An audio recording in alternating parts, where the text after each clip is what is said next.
నిఘా TV news కు స్వాగతం. ముందుగా హెడ్లైన్స్. గ్రాడ్యుయేట్స్ పోటీ చేస్తున్న నరేంద్ర రెడ్డి ఏం చేసిండు? ఇలా కొట్లాడేది భారతీయ జనతా పార్టీ తెలంగాణలో. టీచర్స్ సమస్యలుగా 317 జీవో మీద కొట్లాడేది మనము. చాలా మంది కరీంనగర్ లో నా ఆఫీసులో దాడి చేసి పోలీసులు రమ్మంతను కోసిర్రు.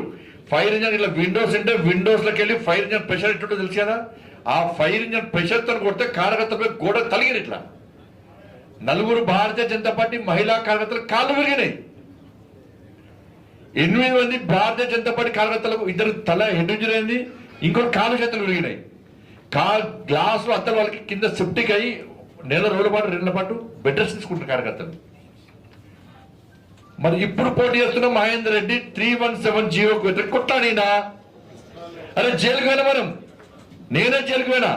నాతో పాటు 18 మంది కార్యకర్తలు భారతీయ జనతా పార్టీ కార్యకర్తలు 317 జీవోకు వ్యతిరేకంగా కొట్టాలని జైలుకు పోయినా మనం. బండి సంజయ్ ఆఫీసు జేసీపీతో కూలగొట్టావా అని చెప్పి సిపికి కేసీఆర్ రాత్రి 2 గంటల ఫోన్ చేసి వార్నింగ్ ఇచ్చాడు. భారతీయ జనతా పార్టీ కార్యకర్తలు లాఠీచార్జ్ చేయండి, కాళ్ళు చేతులు ఎవ్వరు బయటికి రావద్దు, పోలీసులకు దమ్మెంతో చూపెట్టా అని చెప్పి కేటీఆర్ వార్నింగ్ ఇచ్చింది పోలీసులకు. అట్లా కొట్టిరు భారతీయ జనతా పార్టీ కార్యకర్తలను. ఆ రోజు పిఆర్టీయూ రాలే, నా ఎస్టీయూ రాలే, నా డిటిఎఫ్ రాలే, వచ్చింది ఓన్లీ తపస్ మన ఆర్గనైజేషన్ వచ్చింది.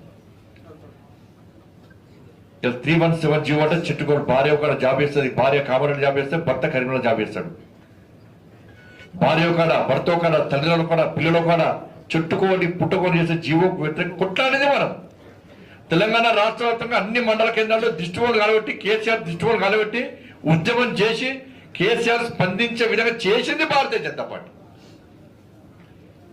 ఇలా కేసీఆర్ గవర్నమెంట్ లో మీకు ఎందుకు చెప్తాను, ఇవన్నీ నోట్ చేసుకోవాలి. ఇవన్నీ మనము ఎవరికి వారు తోచిన విధంగా పెట్టాలి. అరే ఎవరు కొట్టాడరా? 317 జీవో వ్యతిరేకంగా కొట్టాడింది భారతీయ జనతా పార్టీ కార్యకర్తలు. మేము కొట్లాను, మేము కొట్లాను, మీరు కొట్లానంటే కార్యకర్త పార్టీ కొట్టాడింది. అరే కొట్టాడింది మేమన్నా.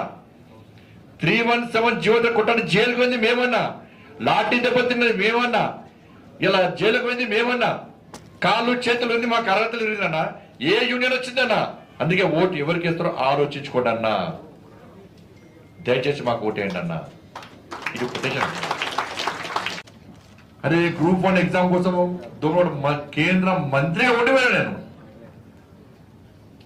కేంద్ర మంత్రిగా ఉండిపోయినా.